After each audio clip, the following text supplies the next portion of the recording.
So now we are live. Hello, everyone, and welcome to LinkedIn Live about resumes, how to write a resume.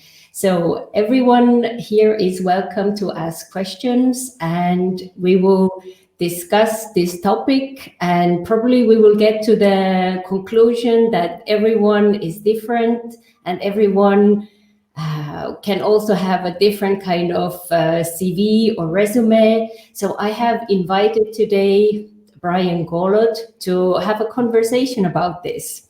Brian, all the way from Canada. Thank you so much for joining on my first LinkedIn Live. Absolutely, my pleasure. Thank you for inviting me. I appreciate it immensely. I was super excited to be with you. You're someone that I look up to because of your values, your integrity, your professionalism. I know how you've helped so many professionals worldwide, not just in your own country, but worldwide. And I wanted to be here to support you and to help you empower even more people today. So thank you, Tina. I think this is a question that I get a lot, and you as well. I have seen that your CV or resume file has been downloaded by how many people all over the world? Over 100,000. Over So 100,000, and it's helped people get, or as we call them, applicants, right, before they turn into candidates, before they are actually selected for an interview. It's helped them land interviews with the United Nations, the World Bank, Microsoft, LinkedIn, and many other large organizations, worldwide organizations. So I'm very excited to be here on LinkedIn Live today and meet people from all over the world because resumes are used everywhere in the world nowadays. So let me know where you're watching us from and leave here in the comments so we can say hello to you. Absolutely, and do pay attention to that because Tina is really well connected to so many hiring managers and organizations. She's followed by a lot of people, and she's helped people in different, executives and all the way to people who are just starting in their careers as well. So the more meaningful your comments are, and the more you comment on this, the more exposure you will get. So this benefits you personally and professionally. So yeah, leverage Tina as much as you can. So my first question that we often get is what's the difference between a resume and a CV? Because I guess we use the word differently in Europe and in the Americas. So lots of people use the words resume and CV interchangeably, right, as synonyms, but they're not the same document. There are different type of documents. A CV, which stands for curriculum vitae, it's basically your life story, your life experience, right? And typically they are much, much longer. They are maybe 5, 10, 15-page long documents. And they contain a lot more information that typically don't belong to a resume, right? So you would typically find the candidates or the applicant's photo, their passport number or their ID number. You would find maybe their marital status, whether they have children, their religion, their father's last name, whether they know how to drive. Like, there are many other details that on a resume they don't. And resume, if you want to think about it as to, it's a summary. It's a summary as to what knowledge, skills, experience, and expertise you have. And the one thing that, why is resume so much more popular these days, not only in countries that accept resume, but also countries that don't expect you to submit a resume, but a resume stands out. Why does it stand out? First of all, you're not submitting the document that everybody else is submitting. While everybody else is submitting 15 pages, you have condensed that into 2, maybe 3 at the most. And second, you're actually giving them really relevant information. How many times we've seen documents that we have to read on and on and on, and it has so much information that doesn't pertain to that job opening, to that description. So a resume is tailored to that specific role that you're interested in with real relevant information. Yeah, I totally see your point. The words here in Europe are used. We say CV, but actually it's also the same thing. We're meaning resume. So often that can be confusing, but yeah. What I also see that in academical environments, you use the CV that is longer with all the academical articles that you have posted. But necessarily in Europe, when they say send your CV, they don't expect a 15-page document. So we have my Nobody friend. wants to read, right? Nobody has the time, especially, let's think logically. In this day and age in which everybody is applying online, and there are dozens or hundreds of applicants for every given job opening, nobody has the time to go through 15 pages for every single person. So you have to be very precise with the information that you're sharing.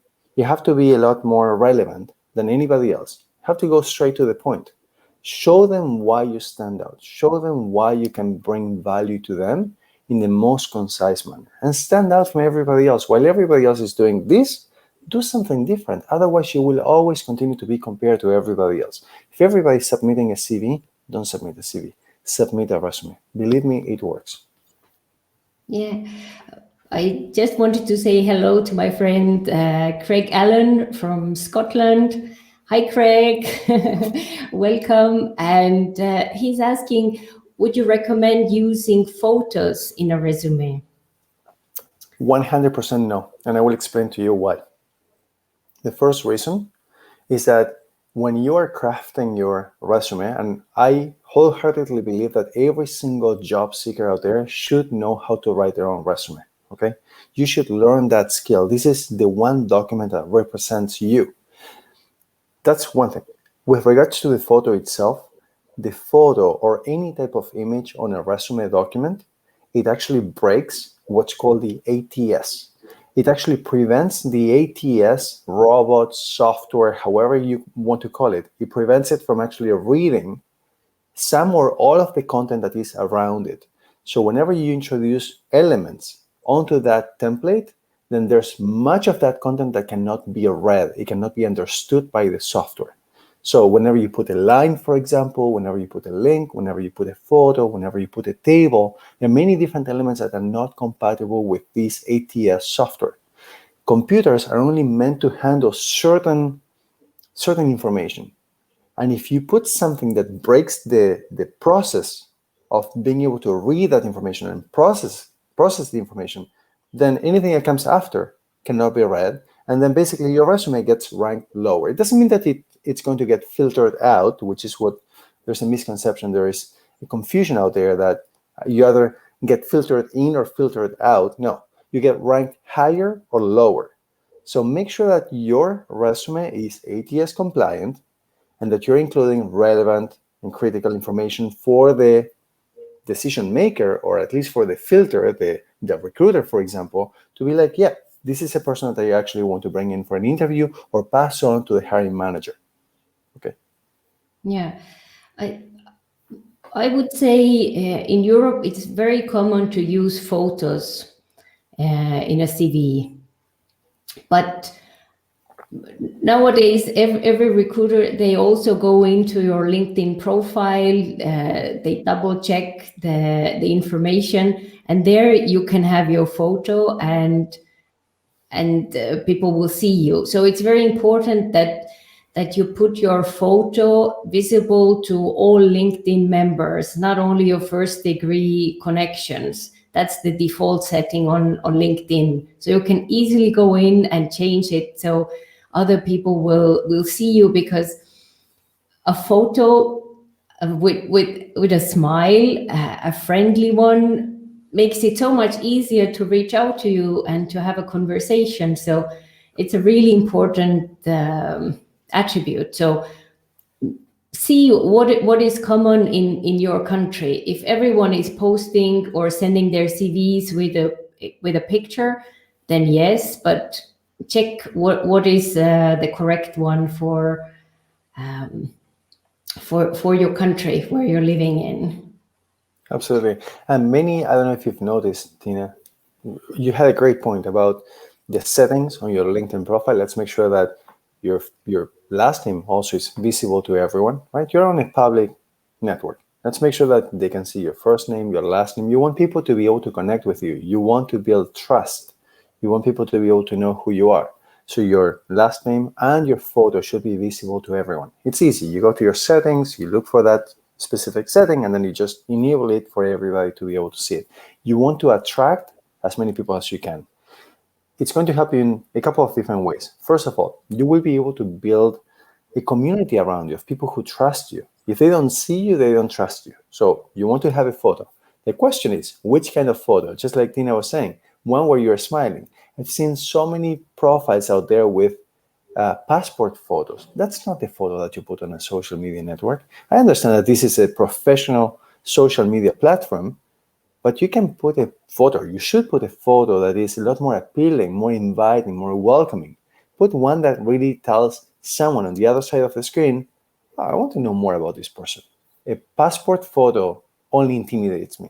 Now, there's a website that you can leverage if you want. It's called Photo Filler, where you can actually put a photo and people will vote on it and they will tell you what they think about your photo, whether you are someone trustworthy, whether you are welcoming or friendly or smart. And basically they will vote on a whole bunch of different criteria, and then you can compare this photo versus this other one. I will drop in the URL here in the comments so that you can check it out. It's free. Oh, it's fantastic, because it really, it's the perception of others that's important when you want other people to reach out to you. So and I see also people who have taken headshots recently. They post 3 different options, and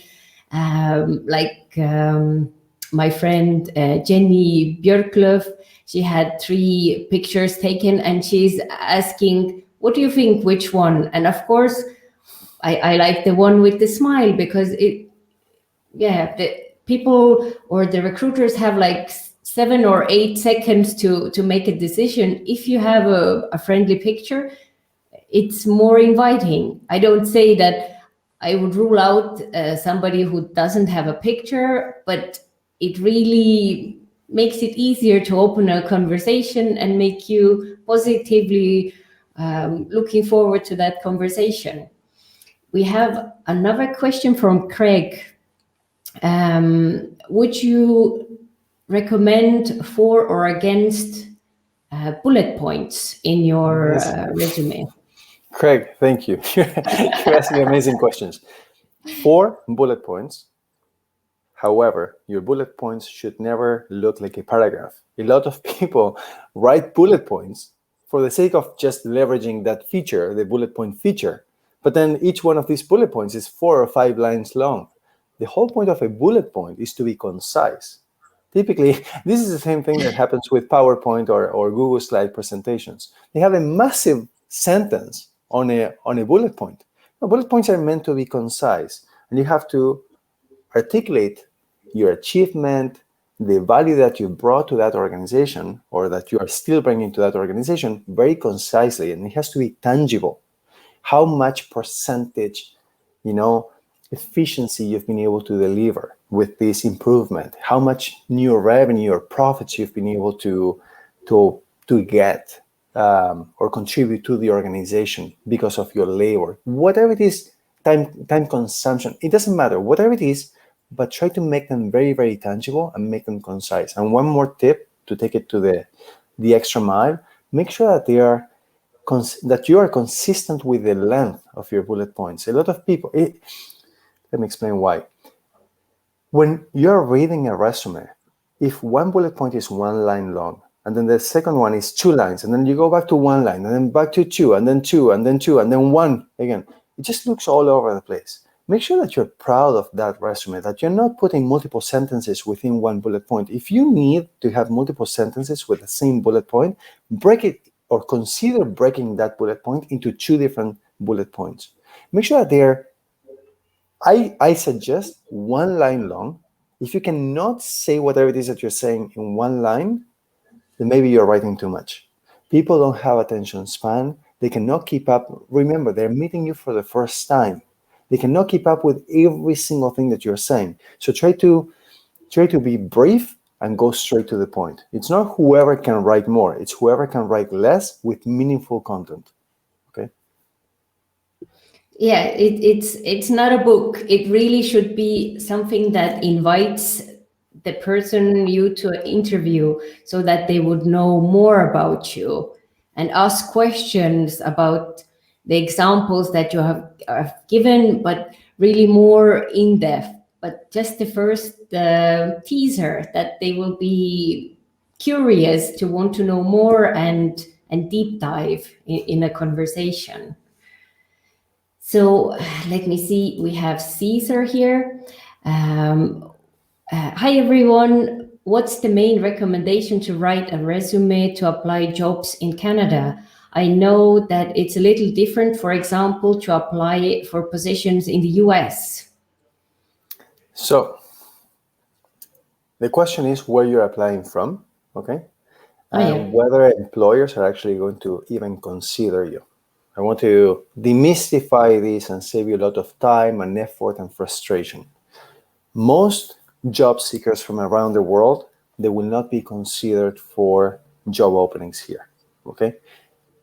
I want to speak from a logical standpoint again as to why. Is it that you're not qualified? No. Is it that, that they don't care, that Canadians are mean people and they don't care to employ people from across the world? No, not at all. Canadians are super friendly people. I live in Canada. I've lived here for 17 years, okay? I absolutely love Canadians. I embrace the Canadian values and the culture of this amazing country. The reason why, from a logical standpoint, is the following. First of all, there are a lot of people here who want to be employed, who are just equally or more qualified than you are, okay? Unless you tell me that you're Einstein and that you know the formula to the nuclear bomb or something, there's no point in bringing you from across the ocean, okay? Wherever it is that you're located. So the reason why I wanted to think logically is to save time, effort, and frustration. These organizations that want to hire, they want to hire someone right away. They don't have the time and the luxury to be able to wait for 3, 6, 12 months to be able to bring you on board. Most organizations, 99.99999% of the organizations out there, don't work like Amazon. Amazon is already thinking about Q1 of 2022, okay? The average organization doesn't have the manpower or the bandwidth to be able to plan so far ahead. They're trying to basically grow or put off the fires that they have right now in their organization. When someone gets promoted, when someone quits, when someone gets fired or is about to get fired, they want to hire right now. And moreover, organizations don't understand basically the immigration process to be able to even start thinking about how to bring someone from a different country. They don't even understand. Even in the US, they don't know how to hire someone from the US and bring them here to Canada. There are some countries that have a free trade agreement that it's a lot easier to come from than many other countries. I remember a handful, or maybe 7 of them: the US, Mexico, Panama, Colombia, Peru, Chile, South Korea. I don't have more memory, so I remember 7, okay? There are a few more maybe. So there are some countries where it's easier, okay, to come from, to immigrate from, or to get a visa, a work visa from, than others. But just be logical about this. While you're submitting your applications and you're being ignored or rejected, it's not because you're not qualified. It's just because organizations have the need to hire someone right away, and they have someone or a lot of people available right here, right now. Okay? Yeah, it's the same thing in Europe. Companies are willing to bring talent from other countries where they need to apply for a visa and pay for the relocation, but it's a lengthy process. And if you can't find that talent locally, of course you will do that. But at the same time, the company is taking a lot of risks because it's not only about work. You also have your social life, your family life. If you're coming from a different type of climate, will you adapt, or will you say, it was not what I expected? So bringing somebody and their family, you also have to think about schools, having international schools. So it's a lot of things around it. And if somebody's already here in the country, it's so much easier to invite for an interview, and there is the reassurance that they like it and are adapting well to the country. Absolutely. If you don't mind, I share a very quick anecdote, just so that people know how difficult it is to even switch provinces. Okay, I was living in the smallest province in the entire country in Canada. Okay, it's called Prince Edward Island. It's located on the east coast, very near to where the Titanic sunk. Okay, so it gets cold in the winter. Amazing, beautiful place. Okay, I lived there for 5 years. I was working, or I was interested in moving to Toronto, or as people know it, Toronto, right? The big city with 3 million people, much more similar to the city where I came from, to Canada, which is Buenos Aires, Argentina. That's where I'm from originally. That's where I was born and grew up for 20 years. And this employer, this potential manager of mine, he didn't want to bring me for an interview from that province to Toronto. He didn't want me to spend, he was not going to pay for the trip, okay? But he didn't even want me to pay for that flight because he was concerned that maybe he was going to be wasting my time and my money, okay? So it was my decision to actually want to come in for an interview. So he told me, my phone interview went well, and he said, whenever you are here in the city, if you ever happen to be here in the city, let me know. So what did I do? I just planned the trip and I said, oh, I just happen to be there in the next month, right? Can we get that second interview? And of course, I got that interview. And funny enough, that was my longest interview ever. That was 5 hours. He didn't offer me to go to the washroom. He didn't offer me a glass of water. And after I got hired, because I was hired, I worked there for 4.5 years. I asked him, after building a little bit of rapport and trust with him after he hired me, I said, let me ask you a question. Do you not offer me a washroom break or a glass of water because you were testing my stamina, how long I could put up with this? He was like, oh no, I just didn't realize. I was like, oh my God, like you have no idea. I was dying to go to the washroom, okay? After 5 hours, believe me, I really wanted to go. So I learned that if you don't ask, you don't get. So I should have actually asked for the washroom break. But yeah, 5 hour interview. It was my longest one and I still got hired. And I'd love to hear from anyone, and we can move on to the next question. I'd love to hear from anyone. What's the longest interview you've ever had, and whether you thought it was actually necessary? Because really, to interview someone for 5 hours for the type of role that I got as a software developer, I think it was a little bit overkill,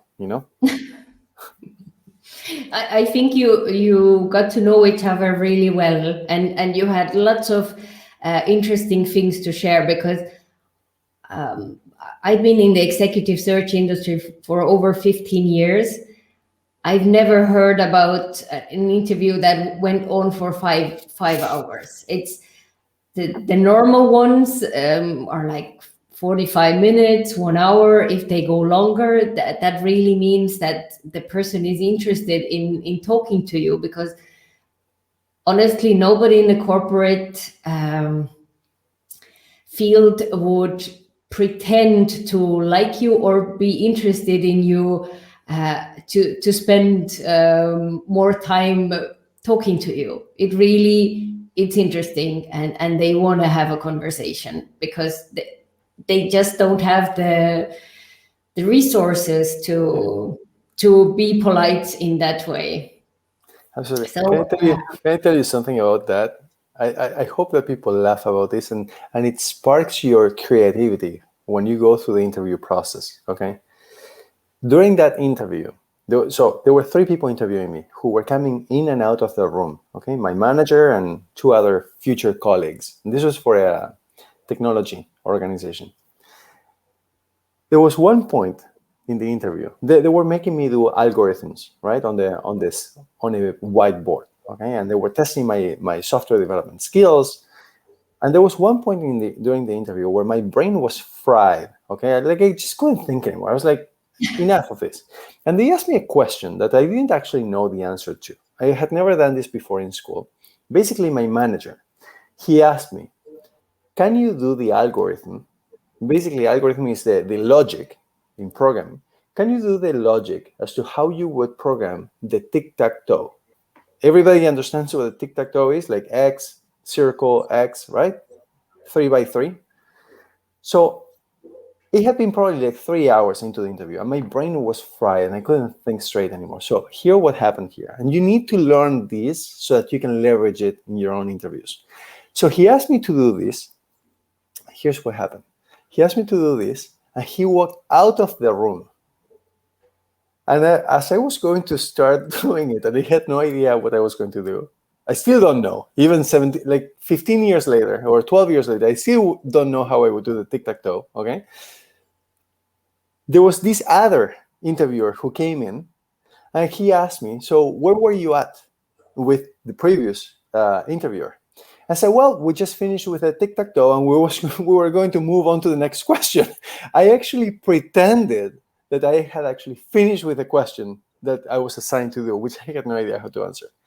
And he was like, okay, let's move on to the next question. So I managed to actually get through that question without actually doing it. So if you ever are in that situation, be creative as well. I managed to get the offer, and I worked there for 4.5 years.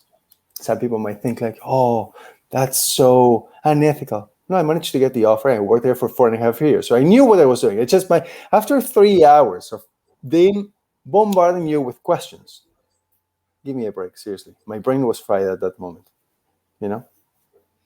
Yeah, when we have Samantha here, thanking for the session. Another thing that I wanted to ask you is, it's very common now since March 2020 to have a career break in your resume. Would you put it in? Would you leave it out? How would you handle that? Great question. The question is, what did you do since you had that career break?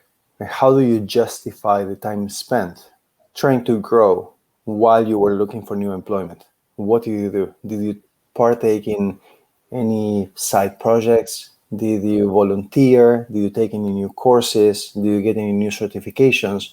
How did you spend your time growing as a person, as a professional, taking time for yourself, traveling? Well, in this case of the pandemic, probably you didn't take time to travel.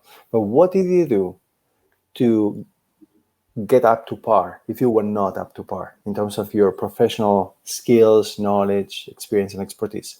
How did you invest in yourself? Or were you just constantly interviewing and filling the interviews? Because if the prospective employer or hiring manager cannot fill that gap with something meaningful, if they don't see that you actually invested in yourself to continue to grow as a professional, then probably they are going to lose a lot of their interest in you because you were constantly failing the interview. So why would they bring you in for an interview? And the one thing that everybody should remember is that your resume or your CV, whichever one you use, and let's remember again, 2 different documents, okay? But the purpose is the same. It's to get you in the door for an interview. Your resume and your CV, they don't get you the offer. All they do is they open the door for someone to come and interview you. Okay, you're never going to get an offer just from your resume or your CV. They want to get to know you, your attitude, your mindset, your values, your interpersonal skills, whether you would be considered a vitamin to that team, the way that you empower and inspire other people, your colleagues, whether you lift the team up, whether you share your knowledge, whether you care about the team's success. All these different things or aspects cannot be said on a resume. So you have to actually demonstrate them in the way that you interview. So my advice is have a resume that is, compliant, that will not be ranked low, that will help you open doors. So when you come in for the interview, you nail it. You get that offer because they see you like nobody else out there. What you want is for your interviewer, your hiring manager, to never compare you to anybody else out there. If they are still comparing you to other candidates, that means that you're not good enough interviewing. Because it's so easy to stand out from anybody else because everybody else interviews like robots. They answer the exact same way, they behave the exact same way. They are so intimidated by the whole interview process that they forget to be themselves. So just learn how to stand out with your interview skills. And I will shut there because I can speak about this for hours, for days. Yeah, I think it's really important because so many people have lost their jobs during the pandemic, but even before that, it was quite common that companies are restructuring, and people who have the best performance reviews, if the whole European marketing team was made redundant, it doesn't mean if you, even if you were the best, that happened to you. So you really have to get the story and really communicate that you had a career break and what happened. Many people take time off to be with their families. So really putting in the field that you had a career break. This is really the new normal, and we are all humans, even the people who are interviewing you. So they totally can relate to that. And if you're motivated to work for that company, for that position, that shouldn't be an obstacle. Absolutely. And let's remember this. When they bring you in for an interview, they already believe that you have whatever it is that they are looking for. The key is not to justify anything. The key is to be able to build trust and rapport and show them that you have the right attitude, that they can trust you, that they can feel confident that you are going to deliver the value that they are looking for, if not more. Remember, they are looking for something specific. Show them that you have that and so much more, that you are so passionate about what you do, that you have a story, that you are doing this. It wasn't just a coincidence. You have a real story as to why you chose the career that you did, because you are passionate about doing this, and you would even do it for free. Or maybe you actually did it for free while you were looking for new employment. Maybe you took a year to partake in different projects, to join some friends, to join an organization, to volunteer, because you enjoy it that much. You're so passionate about it, you believe in what you do, and you're good at it, that you kept on delivering value, because you can't stop delivering value on something that you truly enjoy. If you truly enjoy it, you just get up from bed every single morning to keep on doing it, whether you're paid or not paid. So speak with that passion and they will always choose you. Definitely. I just wanted to say hello to Martin in New York City, originally from Uruguay. Hi, Martin. Thank you for joining us. And we have also Lina here from Germany. I call her my Finnish cousin because I have an Estonian cousin who is also called Lina. Amazing person. You should connect to Lina. And Craig also, some great ideas being shared here. Thank you so much, Craig. We were talking about CVs with Craig as well, and nowadays there are video CVs are becoming more and more popular.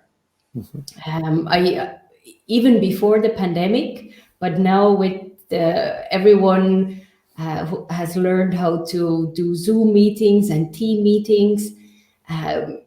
Having the resume is great, but if you can send us a video that shows your personality so much quicker and yeah, makes it more personal than a piece of paper ever could do that.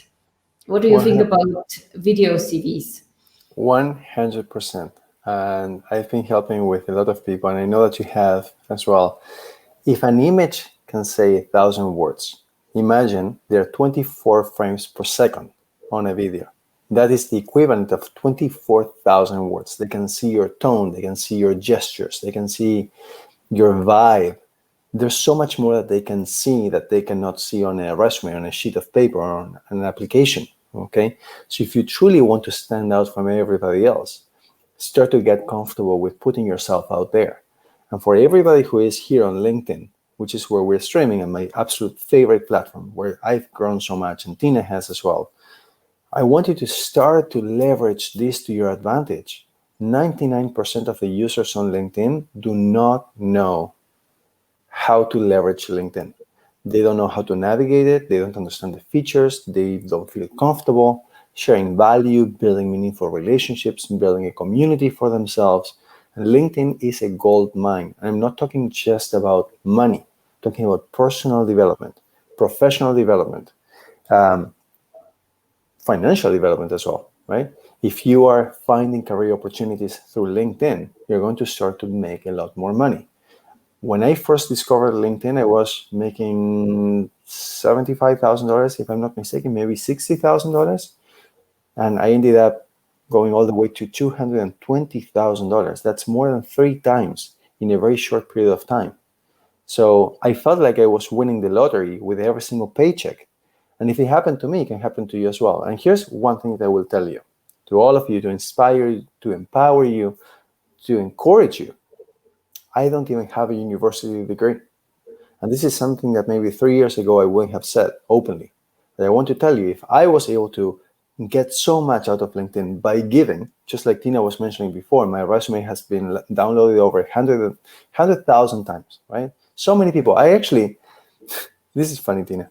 The other day, I don't know if you've tried, and I'd love to know from everybody here watching, there's a new app called Green Room, which is from Spotify. Basically, it's the copycat, I would say even better version than Clubhouse, okay? Clubhouse. And there was someone from India who joined the room. And he was like, Brad, I know you. I have your template. I actually got my job thanks to you. And I had no idea, because how can I remember 100,000 people, right? But so many people actually did benefit from my template. So I wanted to know that you can leverage LinkedIn to grow in so many different ways. And what I will tell you, if you did not lose your employment through the pandemic, thank God, okay? But I want you to know that in your lifetime, it's very, very likely that it will happen for one of the following reasons. Maybe your manager was promoted, right? And now you have a new one, you don't get along, you get let go. Maybe your manager chose a new organization, and now you have a new one, you get let go. Maybe your manager was fired, now you get a new one. And you don't see eye to eye, right? That's what I'm trying to say. And now you get let go. Maybe your organization was acquired because it was doing so well, it gets acquired. Now you have a new manager. Or maybe you are redundant, right? Which happens to a lot of people. Now you get let go. Maybe your organization goes under because of the pandemic or any other world situation, or maybe the industry, you get let go. Maybe you have a family situation that is affecting your performance, right? Now Exactly. they let you go. So for one reason or another, and there are so many different life circumstances, you may actually be let go. So my strong advice to anyone is, you are on LinkedIn, you're on the absolute best social media platform of all. Start building your social media identity. Put yourself out there and learn how to make the most out of this. Otherwise, you're just continue to be putting likes. Nobody will know you. Nobody will vouch for you. No recommendations. And then whenever this, God forbid, but this happens to you, you will be desperate looking for new employment. Okay? So put in the time and the effort now, if you happen to be employed, put in the time and the effort building yourself up on social media, so that should the event occur that you're looking for new employment, you have people who will vouch for you and help you open doors. Exactly. That you have to build your network before you need it. It's like fixing the roof when it's raining. No, you do that before. But what I wanted to add to video CVs is that it's becoming more popular and companies want it, but there are very few people who know how to do that well. And one thing about CVs is that when you write your CV, always have somebody else look at it with fresh eyes. It can be a friend whom you trust, or an accountability partner, but always show it to somebody. There can be spelling mistakes. You want to avoid all of that. Even the most professional people send me CVs with, sometimes they get the year numbers wrong. So if you do it alone, it's difficult. It's the same thing with video CVs.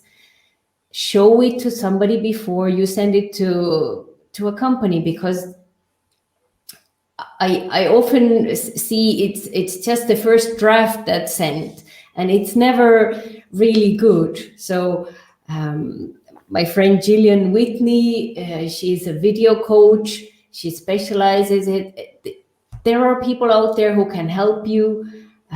Don't make it too long. Maybe try with your LinkedIn cover video. So get comfortable on video, because you really need that in the future. And the only way is practicing it. There is no other way to do it. Yeah. Absolutely. Here's one thing, just so that you don't all go back to your resumes or CVs and start changing them for no reason. This comes down to two questions that you need to ask yourself. What are you struggling with? If you're looking for new employment, whether you're employed or unemployed, by the way, if you're employed, before I tell you what I want to tell you, if you're employed, don't just quit without getting new employment, okay? You're in a much stronger position if you're employed. You're a lot more desirable. Someone is showing you or showing the world that they actually employ you. They want you. You're adding value. So don't just quit. A lot of people are like, well, my manager is micromanaging me, or my colleagues, I don't know, I can't stand their jokes anymore, or my commute time, or whatever the reason might be, okay? Just know that there are people who would be willing to die or kill for your job to be able to feed their families. It's a lot harder to get hired than you think, unless you have proper guidance, like from Tina, for example, right? If you need her to help you, she will help you. But it's a lot harder if you do it by yourself, okay? So don't just quit on a whim. Oh, I just can't stand this anymore. The commute is too long. They force me to come back to the office. Make sure that you can replace that income with new income, okay? But the other thing that you need to ask yourself is, what are you struggling with? Are you struggling to get interviews, okay? And if that's the case, then your CV or your resume, that's what needs help. Or maybe your networking skills need polishing, right? Or are you unable to convert your interviews into offers? And if that's the case, your resume or your CV mean nothing, because they already brought you into those interviews. What really needs polishing is your interview skills. So it's one of those two things. Either it's your resume or your CV because you're not attracting interviews, or it's your interview skills because you come to the interview and you never manage to get the offer. Okay? Yeah, that really is a difference, because if you're not even invited to the interviews, then there's some polishing to do on the resume. And we have a question from Lena.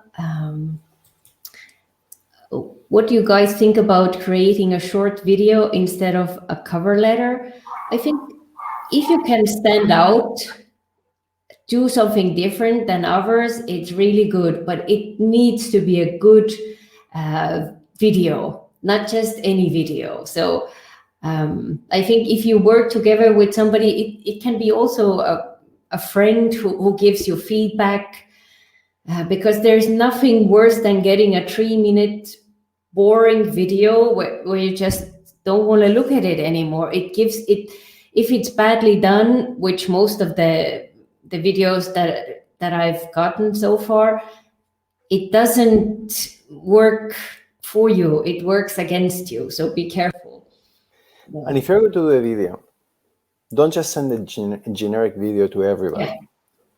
My suggestion is that you call that person by their name, right? That you share why you want that position, and that you maybe identify the top 3 questions that you think that hiring manager might be interested in, Okay, maybe it is, can you tell me a bit about yourself? Maybe it is your top 3 strengths, why you are interested in that particular role, whatever the case might be, but don't send a generic video to just everybody.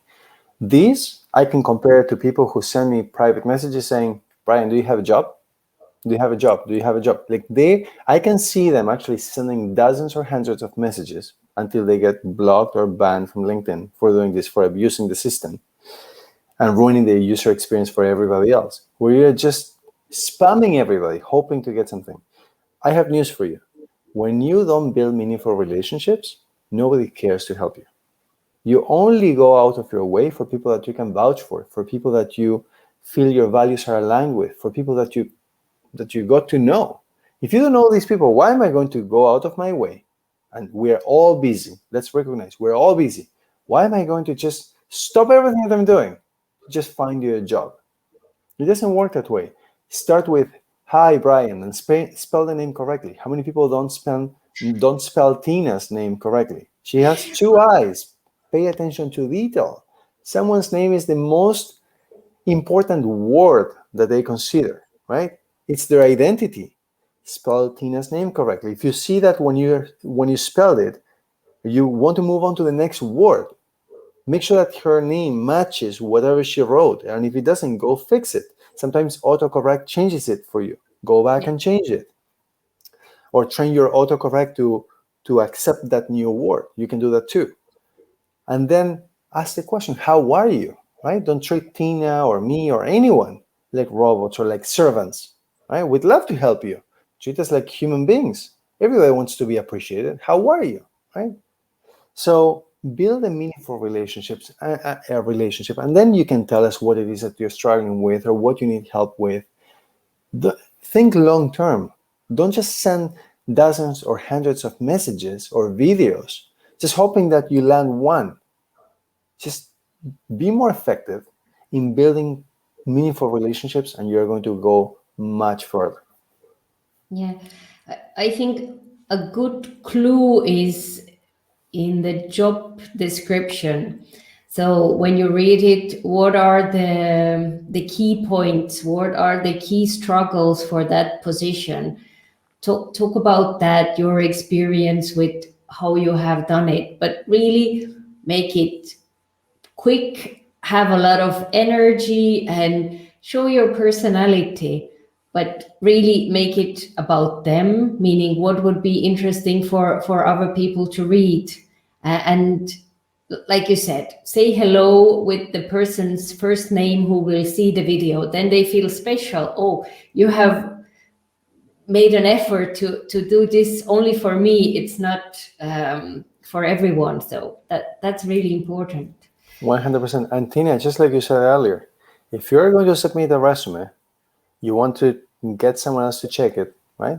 Of course, if you're not paying someone, if you're not paying a resume writer or a resume mentor like Tina, for example, then their advice is going to be as good as their advice is, right? Like they might find a few things, but they are no experts, right?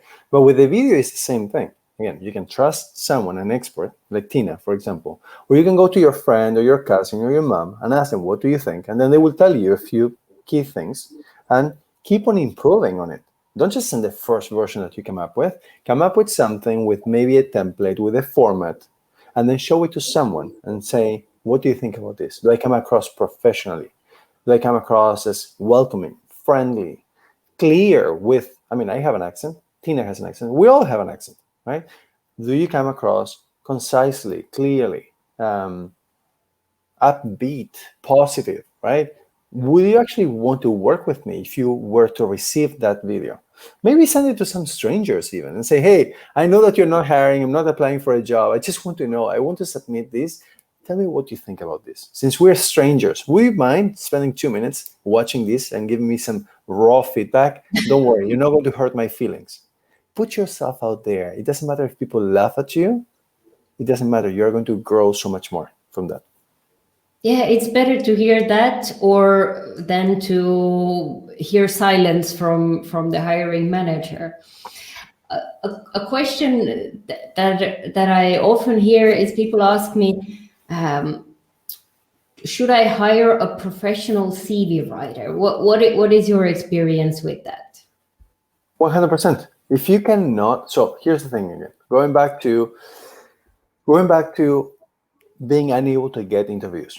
If you're constantly sending resumes and tailoring your resume for every single job description, and by the way, I want to ask everyone, do you tailor your resume for every single job description out there? Which is time consuming, frustrating, a lot of effort goes into that. And now you end up with like 100 different versions of your resume. Do you do that? Because if you keep on doing that, I have good news for you. I have news and good news. It's unnecessary. You don't have to do that. Talk to Tina, reach out to her, send her a private message, connect with her, follow her. You don't actually have to write every resume for every job description. That is unnecessary, time consuming, again, frustrating, especially when they ignore you and they don't give you any feedback. So you can actually come up with one consolidated and optimized version of your resume that you can apply to every single job opening with.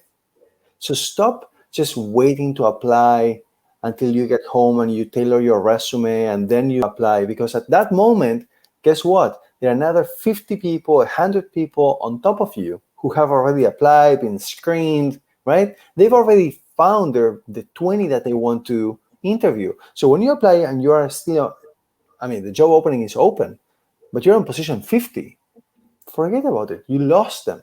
So now you were preparing for that one. There was another job opening. You take the time to tailor your resume for that one. And now, again, the same thing. It's a vicious cycle. Stop doing that. You need one resume so that every single time that you get the job alert, you can apply right away without even reading the job description.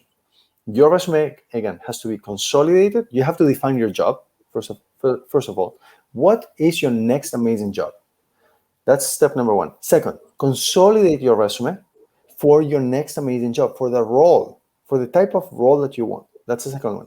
And the third one is optimize your resume for that particular role so that you can apply to any job description and be guaranteed to have 90% plus match rate with the job description. Talk to Tina, reach out to her. She knows how to do it. Yeah, what I wanted to add about professionally written CVs is that I've seen many CVs during the past 15 years, and I can see when it's a professionally written CV because I get the same CV from several people, and you really have to think about it. I think it's good that you get advice, but always try to make it your own as well, because sometimes it looks like people are twins, and I think, oh, I already got the same CV last week. So, and when you talk to the person, they don't even know what's written on their CV. So it's good to get advice, but you still have to take ownership. It has to be your words. If there are words that you would never use, change it, because you are the one who knows yourself best, and you need to own your own marketing tools. Don't outsource them. So there was another question about Wait. I just want to say one thing. Sorry. And this is the reason why I vouch for Tina so much and why I believe in what she does, because she doesn't write your resume. She teaches you how to write it yourself. You need to stop relying on other people. Okay? Rely on a surgeon if you go for surgery, God forbid. But a resume is your document. You need to know that document inside and out. You need to have read that resume 1,000 times. You need to have carefully selected every single word, every single bullet point that you put in there. But you need to own it. And that's why I love Tina so much, because she actually teaches you how to do it so that you stop relying on other people. Don't rely on resume writers. You need to become your own resume writer of your own resume. Hope it makes sense for everybody. There is one question about the difference between CV and resume. We already talked about it in the beginning. Let's say people are also asked about the length of the resume. There is no such thing that resume needs to be one page. If you need go to 2 pages. You don't have to squeeze in everything in 1 page, because if you're a more senior person with a longer career, you have to own that as well. So let me give you an example so that everybody can visualize this. There are books that are super long and you're happy to digest them all in one night, in 1 week. There are books that are super short and you can care less for them. You just put them away because you're not captivated by them. There are posts on LinkedIn which are just 1 line and you are all over them. You just want to comment and you want to add value and you want to be part of the conversation, right? There are posts that are super long and that you don't care for. It's not about the length, and it happens vice versa as well, the opposite, right? There are posts that are very, very short, you just can care less, and there are posts that are super long and you don't care for them either. The key is not about the length. The key is about what you're sharing in that document. Is it captivating? Is someone going to feel like, wow, this person is actually delivering a lot of value? I want to have a conversation with this person. Okay? Don't think so much about the interview as an interview. Think about, sure, maybe the hiring manager is thinking about the interview as an interview, but you need to start thinking differently. You need to turn it into a conversation. And that's it. That's a subject for a different LinkedIn Live. Okay, we can do a different one on that.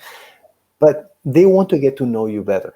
They should want to get to know you better once they read your resume. So it's not about the length alone. It's the actual content within your resume. Is it speaking to the job description? Is it sparking their curiosity about what else you can do for their organization?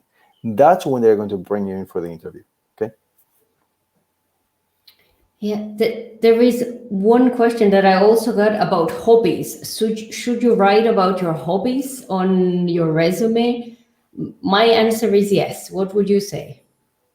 Hobbies, absolutely. I don't call them I don't call them hobbies on my resume. I call them other interests. Okay. Yeah, And maybe they're a mix. I want to show my personality as well. I want to show them what I'm exactly. interested in.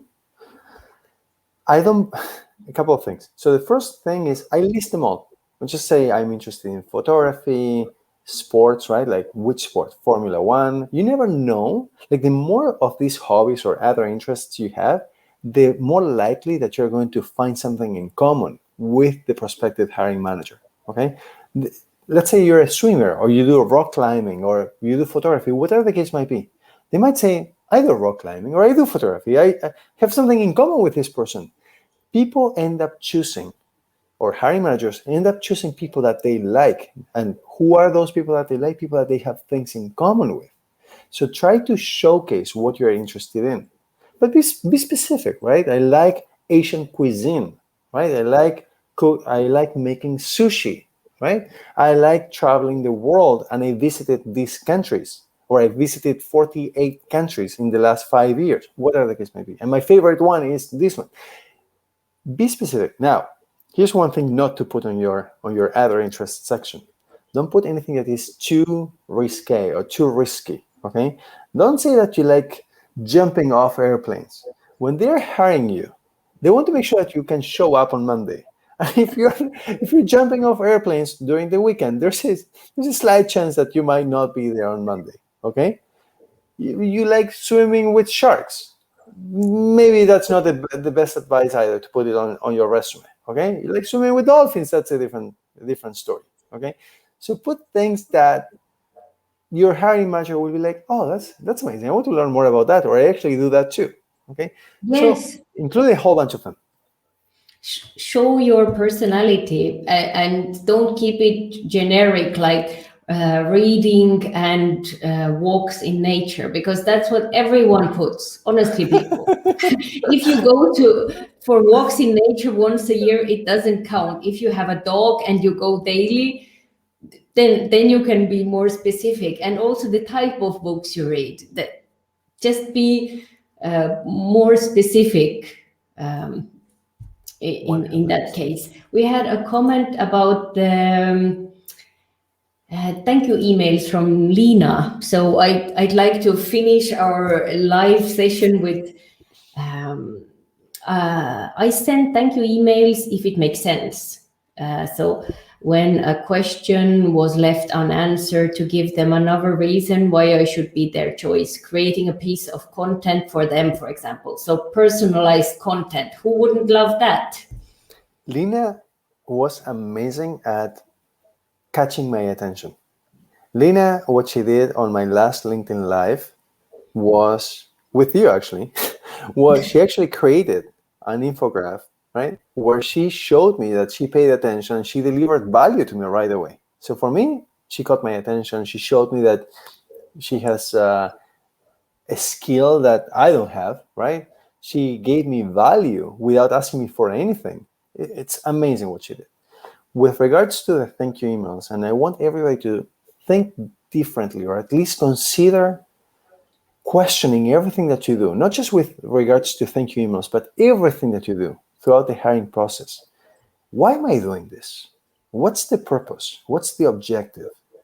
Why is a thank you email necessary? First of all, not everybody sends a thank you email, but there are a lot of people who do. I did a poll just a few days ago, and 57%, I believe, of the people said that it's a must. You have to send it, and there was a big argument about this. But the other 43% were like, no, sometimes I do, sometimes I don't. It's not necessary. Here's the thing. The moment to say thank you is when you're actually interviewing. To have manners is the moment that you're actually interviewing a person. Behave like a human being, right? Stop being compared to the other robots who are just, they're just waiting for the questions to be thrown at them.